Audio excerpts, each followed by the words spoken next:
안녕하십니까. 강남 세브란스병원 비만대사수술센터의 안수민입니다. 올해 이제 나흘밖에 남지 않은 2023년도를 잘 마무리하고 계시리라 믿습니다. 오늘은 소아청소년 비만대사 수술에 관한 설명을 드리려 합니다. 소아청소년 비만대사 수술이라는 게 좀 생소하게 느껴지실 수 있을 것 같은데요. 실제로 우리나라에서 그리고 전 세계적으로 성인 비만보다도 훨씬 더 심각한 상황을 초래하고 있기 때문에 많은 관심의 대상이 되고 있습니다. 그러나 이 연령대에서 비만대사 수술을 시행해야 되느냐 하는 문제에 대해서도 궁금증이 많으실 거고요. 그럼 과연 효과가 있을 것이냐 등등 또는 안전한 것이냐라는 것들에 대한 궁금증이 있으실 것 같아서 한 3번 정도에 나누어서 소아청소년 비만대사 수술에 대한 내용을 설명을 드리려 합니다. 오늘 말씀드릴 내용은 가장 근본적인 소아청소년 비만대사 수술의 효과, 그리고 거기에 그 수술 이후에 그 효과가 지속성이 있는지에 대한 데이터를 간단하게 정리를 해 드릴 예정입니다. 그리고 이어지는 2번 내지 3번의 강의에서는 체중 감량 효과뿐만 아니라 동반 질환들에 대한 치료 효과가 어느 정도인지, 그리고 과연 이 수술이 소아청소년 연령군에 있어서도 안전한지에 대해서 말씀을 드릴 예정입니다. 그리고 과연 비만대사 수술을 이 연령군에서 꼭 해야 되는지, 그리고 우리나라로 초점을 옮겨서 우리나라 소아청소년들이 비만 질환에 얼마나 노출이 많이 되어 있고 그것이 얼마나 심각한 상황인지에 대해서 짚어드리도록 하겠습니다. 그리고 그동안에 제가 해온 소아청소년 비만대사 수술의 분석 결과를 직접 말씀을 드릴 거고요. 그걸 떠나서 또 우리나라 전체에서 시행되었던 비만대사 수술에 대한 분석 결과를 또 말씀드릴 예정입니다. 오늘 먼저 시작하기에 앞서서 소아청소년에 대한 비만대사 질환에 대한 정의는 어떻게 내리냐, 간단하게 생각하시면 성인과 같다고 생각하시면 됩니다. 그러나 소아청소년은 성장기에 있는 연령군이기 때문에 보통 성장 곡선이라는 걸 들어보신 것처럼 퍼센타일, 그러니까 연령과 성별을 기준으로 한 체중의 분포가 있습니다. 그래서 동일한 연령, 동일한 성별에 있어서 몇 퍼센타일에 몇 백분위 수에 속하는지를 기준으로 정하는 것이 원래는 맞습니다. 그래서 95%의 120% 정도에 해당하는 부분부터를 미국에서는 청소년 비만으로 정의를 합니다. 이것은 성인으로 따지면 체질량이 35 이상에 해당이 됩니다. 그러나 아시는 것처럼 우리나라를 비롯해서 동양에서는 비만도가 낮기 때문에 동일한 백분위 수를 적용하더라도 이것이 체질량 지수 대략 한 30 kg/square meter 정도에 해당이 됩니다. 그래서 동일한 퍼센타일 기준으로 하지만 나라 인구 분포가 다르기 때문에 또 여러 가지 민족적 특성이 다르기 때문에 실제 체중과 키로 환산한 체질량 지수는 한 5 정도 차이가 나는 것으로 되어 있습니다.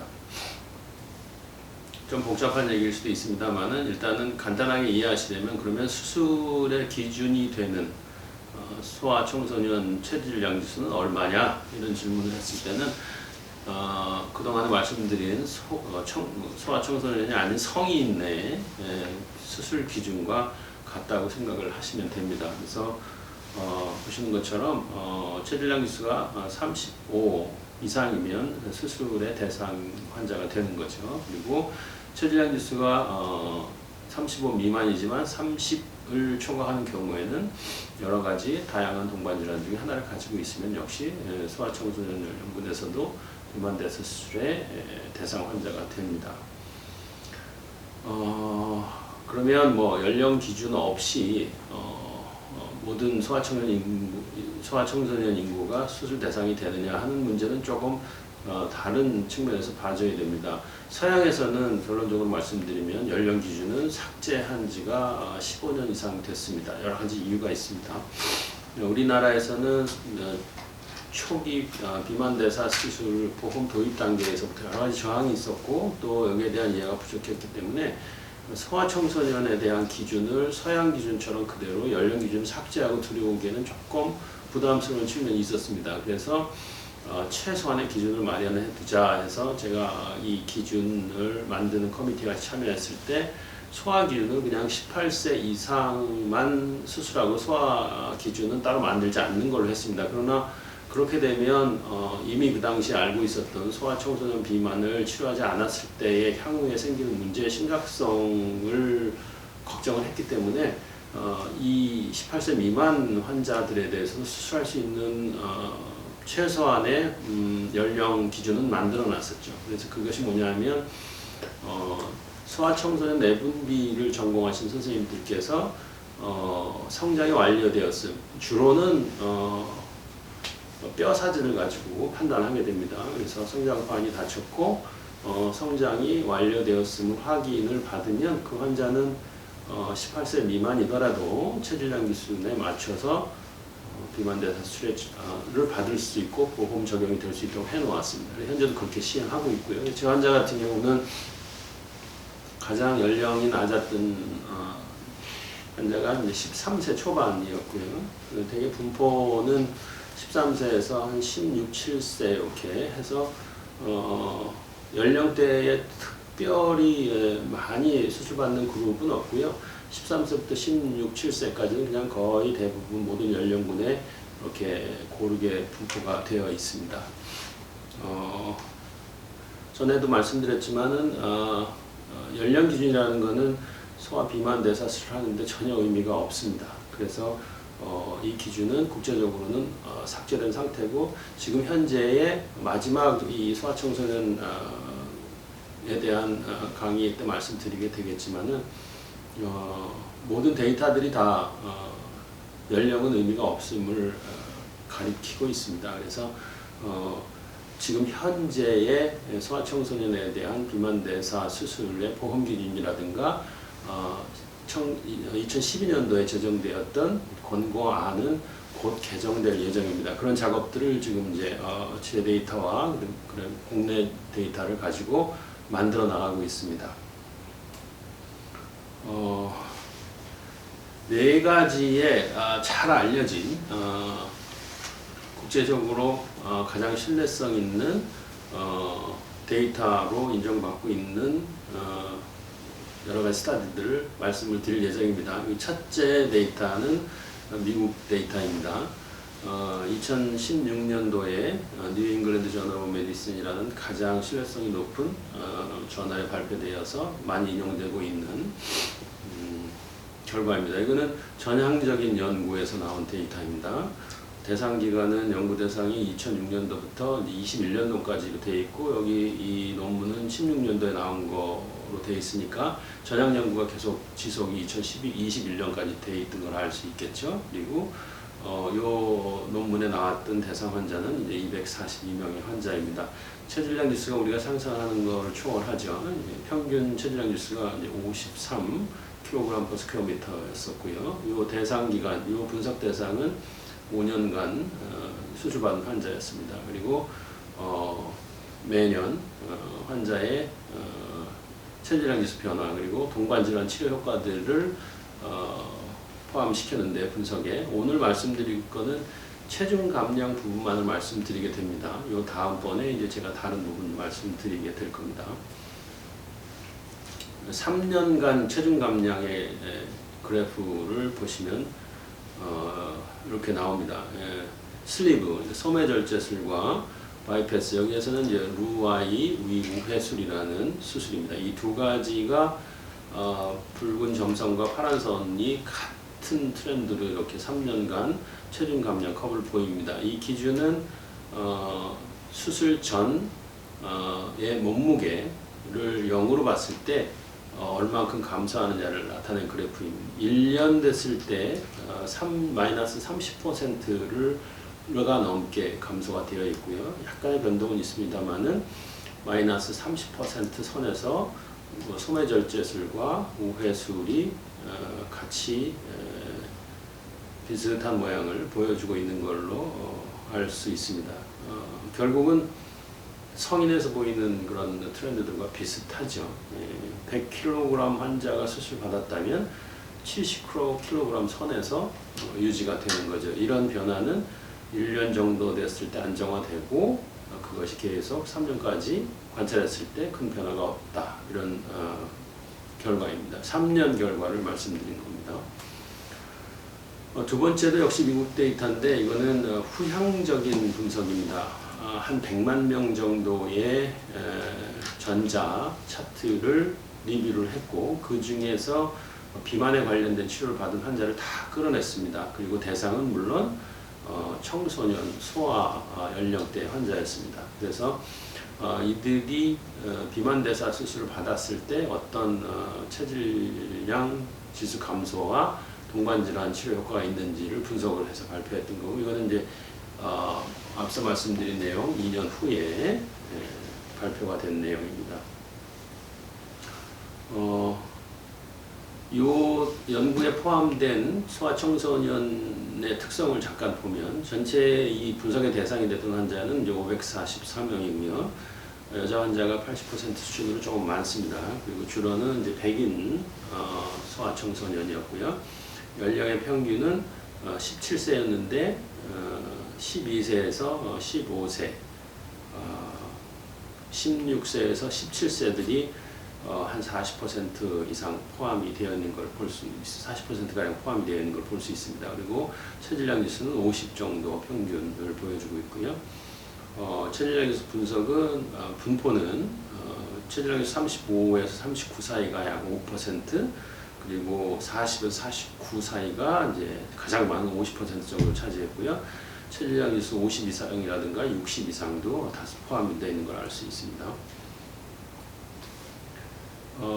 체질량 지수 변화 그래프를 3년이 조금 넘는 기간 동안 관찰해서 플로팅을 하면 이렇게 나옵니다. 수술은 세 가지가 포함되어 있습니다. 첫째는 AGB라고 여기 포함되어 있는 밴드 수술입니다. 그리고 두 번째는 SG라고 표기되어 있는 소매절제술입니다. 그리고 나머지가 이제 루아이 위우회술입니다. 세 개의 그래프의 변동을 보시면 1년이 지난 수술 시점 1년 되었을 때 보면 밴드 수술은 약 마이너스 10% 정도의 BMI 감소가 있었고요. 소매절제술은 마이너스 28%, 그리고 루아이 우회술은 마이너스 31%의 체중량 지수 감소가 있었습니다. 우리가 많이 보던 그런 상황들입니다. 성인 그룹에서.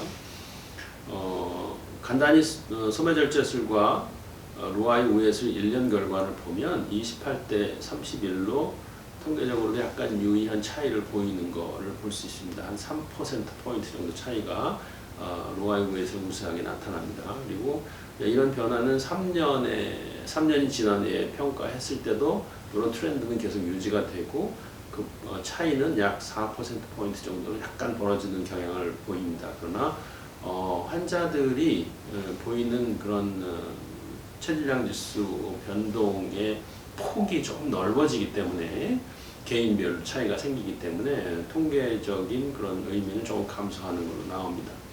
그러나 우리가 여기서 볼 수 있는 것은 밴드와 소매절제술 그리고 우회술의 극명한 차이들을 감지할 수 있습니다.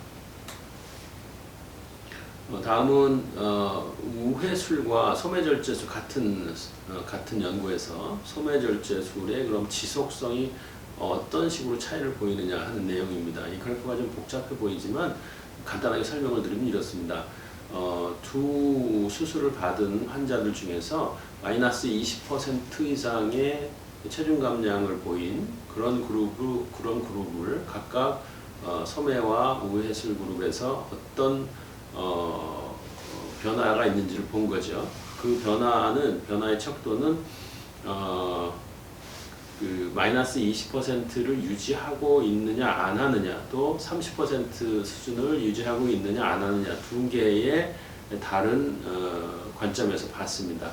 20%를 유지하고 있는 그룹은 소매절제술이나 우회술이나 비슷하게 나옵니다. 그러나 30% 이상 체질량 지수가 감소가 있었던 그룹을 비교해 보면 우회술에서는 3년이 지났을 때도 아직 반 이상에서 그런 분포를 보입니다. 그러나 소매절제술에 있어서는 1년에서 3년 지나는 사이에 마이너스 30% 체질량 감소 그룹 환자들의 숫자가 이렇게 감소하는 걸 볼 수 있습니다. 약 3년 됐을 때는 그런 부분이 50% 이상이었다가 6, 7%로 약간 좀 감소하는 경향이 있습니다. 그래서 최대 체질량 지수 감소 그룹의 비율이 루아이 우회술에서 약간 좀 더 잘 유지되는 걸 볼 수 있죠. 그래서 이 전 그래프에서 보여드렸던 이런 두 그래프의 차이가 보이는 것 같습니다. 그런데 이것만 가지고 그러면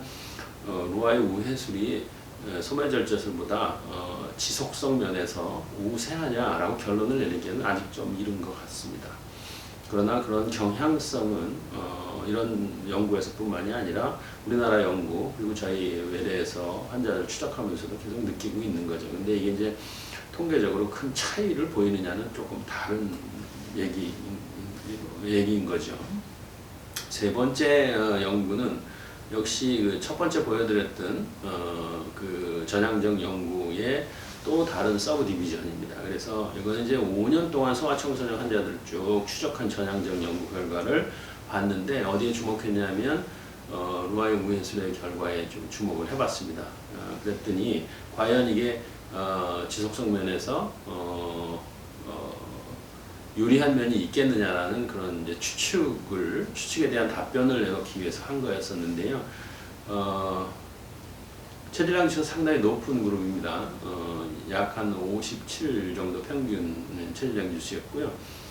수술하지 않은 그룹, 체질량 지수를 51로 가지고 있는 그룹과 쭉 5년 이상 비교를 하면서 루아이 우회술의 이제 효과 지속성에 대해서 판단을 해본 거죠. 그랬더니 그래프가 이렇게 재미있게 나옵니다.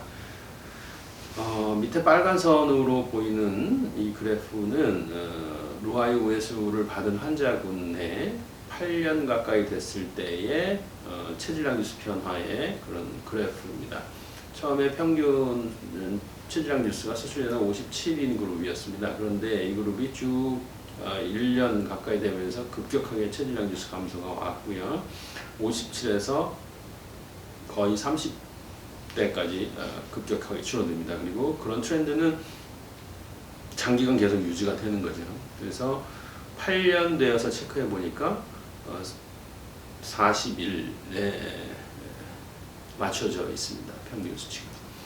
57에서 41까지 감소한 거니까 마이너스 33%의 체질량 지수가 감소가 있었던 거죠. 이 또한 우리가 보통 1, 3, 5년 지난 후에 봤던 그런 체질량 지수 감소가 그대로 유지된다는 것을 강력하게 보여주는 증거입니다. 수술하지 않은 그룹은 어땠을까요? 수술하지 않은 그룹의 체질량 지수는 이제 51에서 출발했습니다. 그런데 여러 가지 노력을 해봤겠죠. 그러나 결국 8년 뒤에는 어떻게 됐었느냐? 6%의 체중 증가가 그 결과물이었습니다. 그래서 51에서 출발한 것이 54로 조사가 됐죠. 그래서 그 결과물은 8년 지났을 때 수술하지 않은 그룹은 54, 수술한 그룹은 41로 역전이 되었습니다. 수술 전에는 57대 51로 수술 그룹이 훨씬 높았었죠. 체질량 지수가. 그런데 그 결과물이 이렇게 바뀌어 있고 그것이 보이기 시작한 시점은 이미 수술 1년 후였고요. 그 1년 후부터 향후 7년간 계속 같은 트렌드가 유지되는 걸 볼 수 있습니다. 그래서 루아이 우회술이 장기간 보여주는 이런 체중 감량 효과의 지속성을 이 스터디에서 볼 수 있는 거고요. 이것도 역시 란셋에 실렸던 그런 논문입니다. 미국 데이터를 계속 보여드렸는데 이제 유럽 데이터로 좀 넘어가 있습니다. 유럽 데이터에서 제가 오늘 보여드릴 마지막 그 연구 결과는 그러면 이런 체질량 지수 감소가 수술을 받은 성인 그룹과는 어떤 차이가 있겠느냐 하는 겁니다. 어떻게 예측하실지 모르겠습니다. 그런데 저희도 사실은 궁금했었고 여러 가지 연구 결과 나오기 전까지는 청소년이니까 별로 효과가 없을 수도 있고 또 수술은 동일하니까요. 그런데 또 어떻게 보면 청소년이니까 효과가 더 나을 수도 있고 이렇게 양쪽이 다 추측이 가능했던 거죠. 근데 결과는 이렇게 나왔습니다. 이 스타디는 이제 스웨덴에서 나온 거고요. 이거는 스웨덴 전체의 소아청소년 비만 수술하는 분들이 참여를 한 그런 스타디고요. 5년간 로아의 우회수를 한 환자들을 조사했습니다. 연령은 13에서 18세 사이였고요. 그리고 또 소아청소년 수술 안 한 그룹을 컨트롤러 이렇게 놓고 추적을 같이 했습니다. 좀 전에 연구에서 보여드렸던 것처럼. 그리고 성인을 동일한 체질량 기술을 가진 그룹을 수술을 해서 비교 대상으로 놓았죠. 그러니까 비교 대상 그룹 두 개가 있는 겁니다. 연구 대상 그룹은 소아청소년 비만대사 수술 받은 그룹이고 그거의 비교 대상은 소아청소년 비만대사 질환을 가지고 있지만 수술받지 않은 그룹. 그리고 또 하나는 동일한 체질량 기술을 갖고 있지만 연령이 성인이었던 환자들 이렇게 그 두 그룹과 비교를 해서 본 거죠. 여기에서 이제 실험군 비만대사 수술 받았던 소아청소년의 연령은 16.5세였습니다. 그리고 체질량 지수는 45 전후로 되어 있습니다. 그래프가 이렇게 재밌게 나옵니다.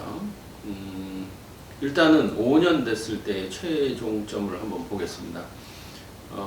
초록색 선과 빨간색 선이 있는데요. 이 두 개는 성인과 소아청소년의 체질량 지수 5년 후의 결과물입니다. 이 두 개의 차이가 없습니다. 청소년은 마이너스 29, 성인은 마이너스 30. 이 두 가지는 통계적으로 차이가 없는 거죠. 45에서 시작했던 체질량 지수는 청소년에서 32까지 줄어들어 있습니다. 그리고 그 체질량 지수 5년의 결과는 이미 1년에 도달한 결과입니다. 그리고 그 1년에서 5년 동안 계속 같은 체질량 지수가 유지가 되고 있는 걸 볼 수 있습니다. 효과와 지속성에 있어서 성인과 똑같은 그런 트렌드를 보입니다. 더 낫지도 않고 더 부족하지도 않습니다. 그래서 체질량 지수 변화는 같은 수술을 하면 동일한 체질량 지수를 가지고 있다면 여태까지 그렇게 많이 축적되어 있는 성인 그룹에서의 장기 결과와 동일하다가 현재까지 결론이 되겠습니다. 수술을 하지 않은 소아청소년은 보셨듯이 또 6%의 체중 증가만이 그 결과물로 남아 있습니다. 어떤 것을 택할지는 환자 자신의 몫이 될 수도 있고 또 부모님들과 또 사회의 의견, 결정에 좌우된다고 할 수 있을 것 같습니다. 이 두 가지가 가장 극명한 차이이고 그리고 또 신뢰성을 주는 또 하나의 데이터는 성인의 트렌드를 그대로 따라간다. 그러니 특별히 소아청소년이라고 해서 체중 감량에 있어서 다른 예측하지 못했던 그런 트렌드를 보여주지는 않는다. 이렇게 결론을 낼 수 있을 것 같습니다. 오늘 말씀드린 내용은 딱 한 줄로 이렇게 표현을 할 수 있을 것 같습니다. 소아청소년을 대상으로 하는 비만대사 수술은 그 효과가 증명이 된 겁니다. 하고 그 효과의 지속성 또한 증명이 되어 있습니다. 수없이 많은 연구 결과들이 있지만 그 중에서 가장 신뢰성 있는 데이터를 4개를 제가 뽑아서 오늘 말씀을 드린 거고요. 이 데이터는 일부는 저처럼 소아외과를 하는 미국의 소아외과의 관점에서 본 조금 더 디테일하게 들여다볼 수 있는 그런 장점이 있죠.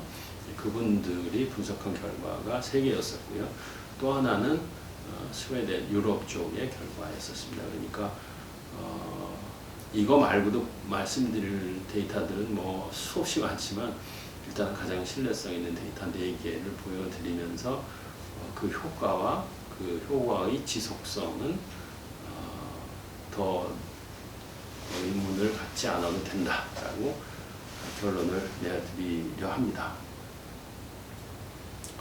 이 내용을 제가 올해 가기 전에 준비한 이유는요, 최근 제가 어떤 방송에서 제가 하는 일이 소아외과 의사이기 때문에 소아외과 일과 그다음에 비만대사 수술센터 운영에 대해서 얘기를 하다 보니 그동안에 제가 생각하지 않았던 질문을 받게 됐어요. 그게 뭐냐면 비만대사 수술센터도 운영하고 소아외과 의사이니까 그러면 소아청소년 비만대사 수술에 대해서 얘기를 좀 해달라, 이런 내용을 가지고 질문을 받아서 이제 얘기를 했었는데 그 내용을 방송에서 이제 말씀을 좀 드리게 됐습니다. 그런데 하다 보니 의외로 궁금해하시는 분들이 많고, 그 다음에 또 최근에 그 소아청소년 비만의 문제가 굉장히 심각하거든요. 그래서 안 되겠다, 여기서 끝내지 말고 방송에서 부족했던 점, 또 그날 받았던 질문들을 가지고 좀 정리를 해서 소아청소년 비만대사 수술이라는 그런 토픽을 가지고 궁금증에 대한 답변을 조금 자세히 드리려 준비를 한 계기가 됐습니다. 그래서 오늘은 첫 번째는 궁금해 하실 것 중에 1번이라고 생각되는 소아청소년 비만대사 수술, 소아청소년 비만 환자를 위한 비만대사 수술이 효과가 있느냐, 그리고 성장기에 있는 친구들인데 과연 지속적이냐에 답을 제가 강하게 드렸습니다. 아마 충분히 답변이 됐으리라고 생각을 하고요. 조금 더 디테일한 것들 중에 질문을 정리를 해보니까 이런 내용입니다. 그러면 체질량 지수는 그렇게 효과적으로 지속적으로 감소하는데 동반 질환은 그럼 어떤 상황이며 어떻게 치료가 될 것이냐는 겁니다. 이 성장기에 있는 친구들이기 때문에 계속 같은 질문을 받게 되는 거죠.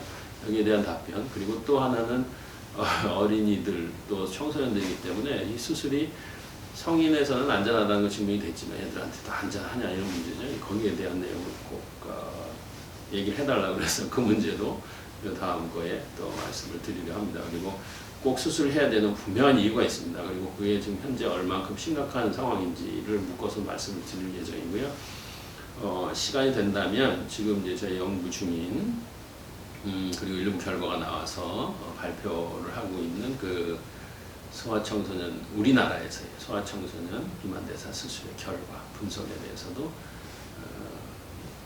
가장 최근에 아직 보편적으로 알려지지 않은 내용들에 대해서도 결과가 아주 굉장히 좋고요. 그리고 서양 결과보다 어떤 것들은 훨씬 더 뛰어난 결과들을 보여주고 있습니다. 그래서 그 내용들을 말씀을 드리겠습니다. 그래서 요 다음번 아마 연초가 될 것 같으네요. 다음 주 이렇게 해서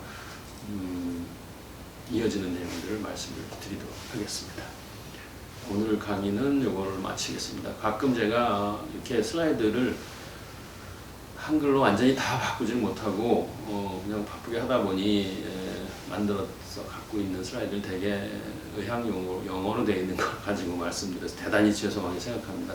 조금 여유가 생기면 제가 보편적으로 우리가 사용하고 있는 우리말로 된 의학용어를 집어넣어서 이렇게 좀 할 수 있는 기회를 만들어 보겠습니다. 그러나 요즘은 영어에 대해서 그렇게 많이 거부감이 있지 않으시다는 걸 제가 알고요. 뭐 저의 유튜브를 이렇게 장시간 앉아서 보는 분들이면 이런 내용들은 영어로 써놨다 그래서 이해 못하실 분이 아니라는 걸 제가 잘 알고 있습니다. 그래서 기본적으로는 그냥 이렇게 하고요. 그 다음에 정말로 조금 설명이 필요한 내용들은 우리말로 좀 가능한 한 좀 바꿔서 이렇게 하는 걸 시도를 해보도록 하겠습니다.